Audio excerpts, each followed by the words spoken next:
a lot of people think like what you guys do, the background guy and people behind those in front of the screen, it's easy. The shit's easy. It's not easy. And sometimes, my guys, they got to smile when they don't really feel like smiling. That Thursday evening before I filmed Saturday, my mother had passed away.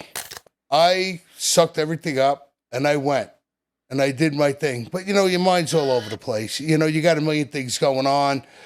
And, I screwed up a line and one of the guys was like, Mike, what the f***?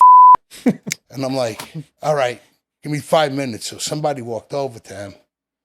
I walked away, give me 5 minutes. Got some water, went over the line again, come back, did it. At the end, the guy goes, wow, that was great. He goes, you needed that 5 minutes. He goes, and by the way, he goes, I totally forgot about your mom passing. He goes, and just for you showing up shows the kind of character you have.